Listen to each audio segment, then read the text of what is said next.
নূহ নবী, নূহ আলাইহিস সালাম থেকে ইব্রাহিম আলাইহিস সালাম, এই দুই নবীর মাঝখানে আল্লাহ তাআলা আরো দুইজন নবী পাঠাইছে। একজন নবীর নাম ছিল হুদ, আরেকজন নবীর নাম ছিল সালেহ। সালেহ, এই সালেহ নবীর উম্মত ছিল সামুদ জাতি। কোন জাতি? সামুদ জাতি।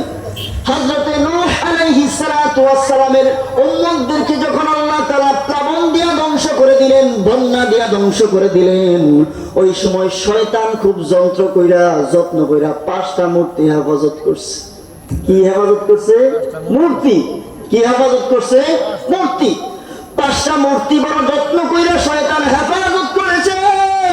আল্লাহ পাক রব্বুল আলামিন সূরা নূহ এর 22 নম্বর আয়াতের মধ্যে জানায় দিয়েছে, ওয়াকালু লা তাদারুন্না আলিহাতাকুম ওয়া লা তাদারুন্না ওয়াদ্দা ওয়া লা সুওয়া ওয়া লা ইয়াগুসা ওয়া ইয়াউকা ওয়া নাসরা।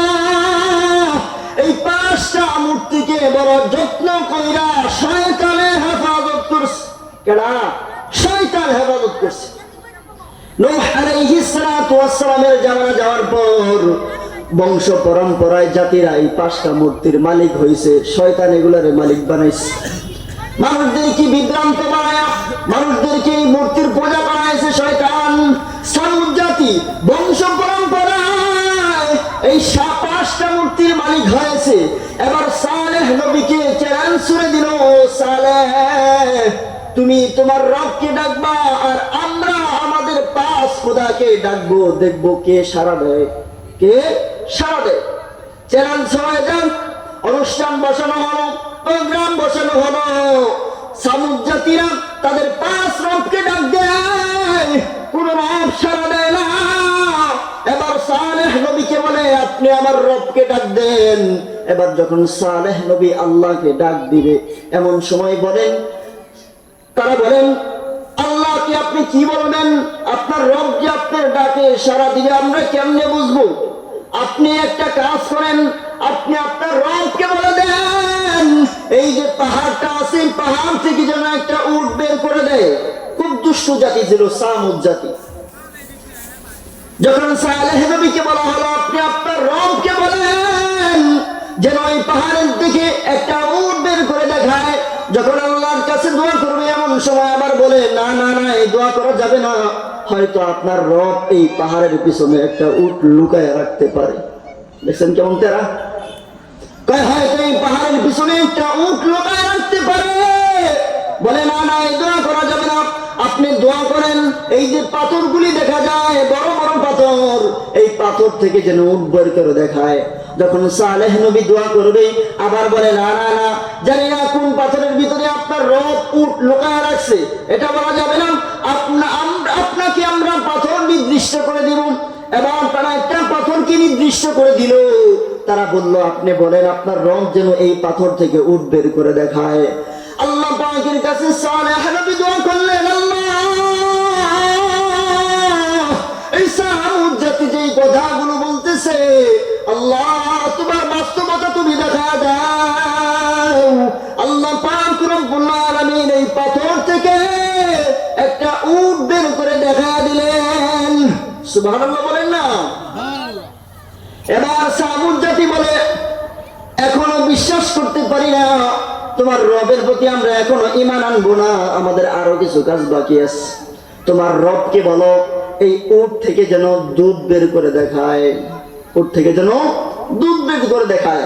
অথচ উট এখনো বিয়ায় নাই, উটের বাচ্চা হয় নাই, বাচ্চা প্রসব করে নাই, এমন সময় কেমনে দুধ বের করে দেখাবে? আল্লাহ পাক রব্বুল আলামিন সালেহ নবীকে জানায় দিল আপনি সামুদ জাতিকে জানায় দেন তাদের যত ভাণ্ড আছে, পাতিল আছে, ড্রাম আছে, কলস আছে, সব কিছু নিয়ে যেন এখানে আসে। দুধের ব্যবস্থা করবে কে? আল্লাহ। এবার সামুদ জাতি তাদের যত ভাণ্ড আছে সব কিছু নিয়ে আসছে। আল্লাহ পাকের হুকুমে যখন উলান ধরে টান দিয়েছে, সাথে সাথে আল্লাহ তাআলা দুধ বের করে দিয়েছে। এমন দুধ তাদের ভাণ্ড গুলি করে ফেলেছে। এখন দুধ সমস্ত ভাণ্ড গুলি পড়ে মাটিতে গড়ায় গড়ায় পড়তেছে। সুবহানাল্লাহ।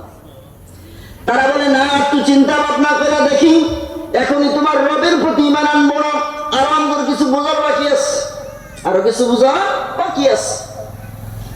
আল্লাহ পাক রব্বুল আলামিন সালেহ নবীকে জানায়া দিল, আপনি তাদেরকে সতর্ক করে দেন, তারা যেন এই উটের উপরে খারাপ ভাবে স্পর্শ না করে, এই উটটিকে যেন তারা ছেড়ে দেয়, উট জমিনের যেখান থেকে মন চায় সেখান থেকে ঘাস খাবে।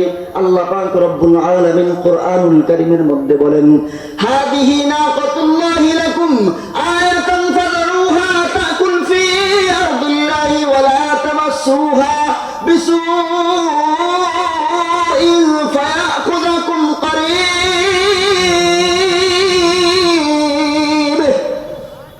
আল্লাহ পাক রব্বুল আলামিন দিলেন, ও সালেহ, তুমি সামুন জাতিকে জানায়া দাও, তারা যেন এই উটটাকে কোনো খারাপ ভাবে স্পর্শ না করে। যদি খারাপ ভাবে স্পর্শ করেন তাহলে আযাব তাদের সন্নিকটে চলে আসবে, আযাব সন্নিকটে চলে আসবে। এটা আল্লাহ তাআলার একটা নিয়ামত, আল্লাহ তাআলার একটা নিদর্শন, এটাকে যেন তারা খারাপ ভাবে স্পর্শ না করে। তো সালেহ নবীকে হুকুম দিয়া দিল, সালেহ নবী সবাইকে জানায়া দিল, উট এবার ঘুরে ঘুরে ঘাস খায়, জঙ্গলার বরিয়ে সব কিছুতে চলাফেরা করতেছে উট।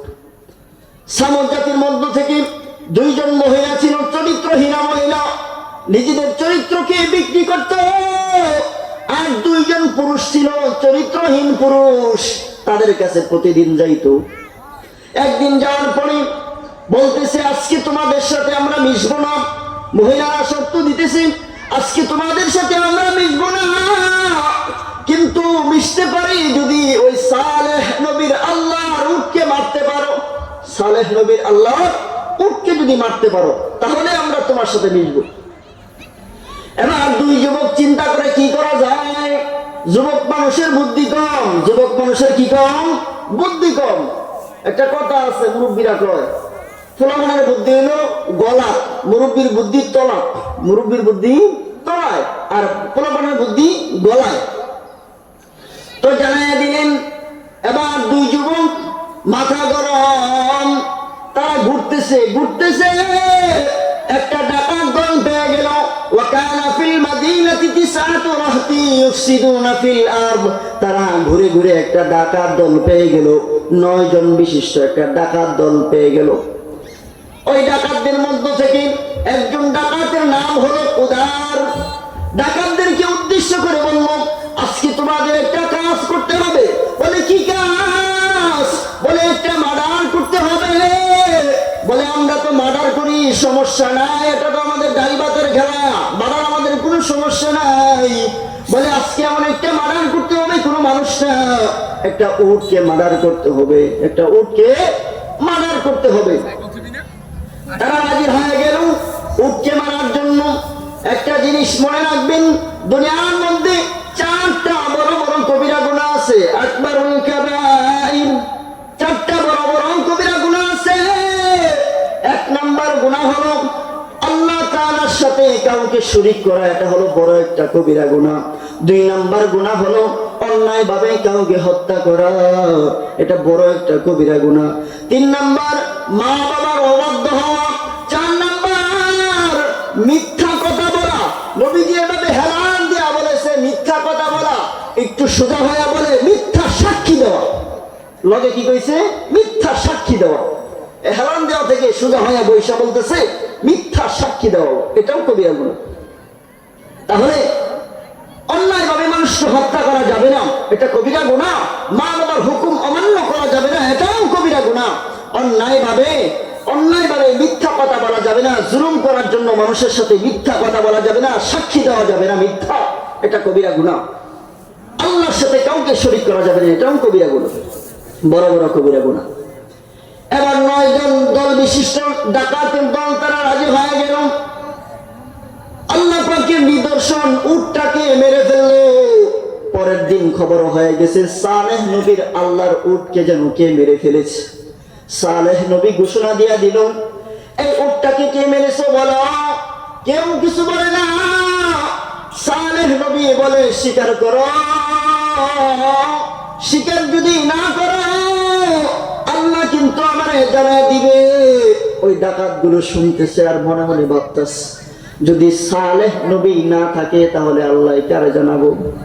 দেখছেন, বলে সালেহ নবী যদি না থাকে তাহলে আল্লাহ কারে জানাবো। একটা জিনিস মনে রাখবেন, মানুষ যখন একটা মিথ্যা কথা বলে, এই মিথ্যাটাকে ঢাকার জন্য আরো 10টা মিথ্যা যুদ্ধে, ঠিক না? আবার এই 10টার যুদ্ধে আল্লাহকে আরো 10টা করে 100 যুগ দিয়া হয়। কারণ সত্য মনে লাগবো তো, কথা তো একটা কই হয়েছে, এটা সাদা লাগবো না মিথ্যা দিয়া। তো একটা অপরাধ করেছে, উঠ পেরেছে, এখন বড় অপরাধ করার জন্য তারা প্রতিজ্ঞাবদ্ধ হয়ে গেল, সালেহ নবীকে হত্যা করে ফেলবে। এবার সালেহ নবীকে মারার জন্য সালেহ নবীর বাড়ির পাশে দিয়া তারা আত্মগোপন করলো। 9 জন দল বিশিষ্ট ডাকাতের দল সালেহ নবীকে মারার জন্য তারা আত্মগোপন করে আছে তার বাড়ির পাশে। সালেহ নবী যখন আল্লাহর ইবাদতের জন্য বের হয়, তারা সালেহ নবীকে মারার জন্য আক্রমণ করবে। এমন সময় কে যেন তাদেরকে আক্রমণ করে বসে। একবার এমন হল, দ্বিতীয়বার আবার সালেহ নবীকে আক্রমণ করবে। এমন সময় তাদেরকে কে যেন বাধা দিয়ে ফেলায়। 2 বার এমন হওয়ার পর 3 বারের সবাই বলে এবার ফাইনাল সিদ্ধান্ত, এবার আর সালেহ নবীকে বাঁচানো যাবে না।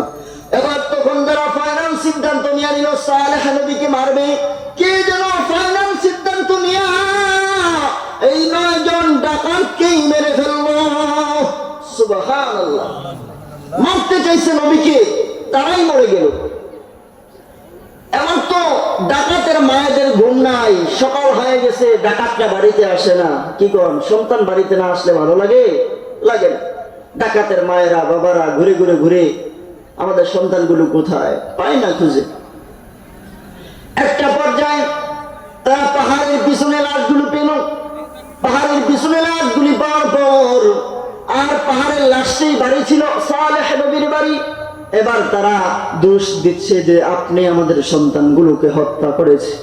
তারা হুমকি দিচ্ছে, আপনি আমাদের সন্তানকে হত্যা করেছেন। আল্লাহ পাক রব্বুল আলামিন সালেহ নবীকে জানিয়ে দিলেন, ও সালেহ, এই বান্দাগুলি, এই ডাকাতের দলগুলি আপনাকে মারার জন্য আসছিল। আমি আল্লাহ তাআলা ফেরেশতাদের মাধ্যমে তাদেরকে নিঃশেষ করে দিয়েছি। সুবহানাল্লাহ। আল্লাহ তাআলা সালেহ নবীকে জানিয়ে দিলেন। এই জন্য আলেমদের কৌশল, আলেমদের শক্তি হলো আল্লাহর সাথে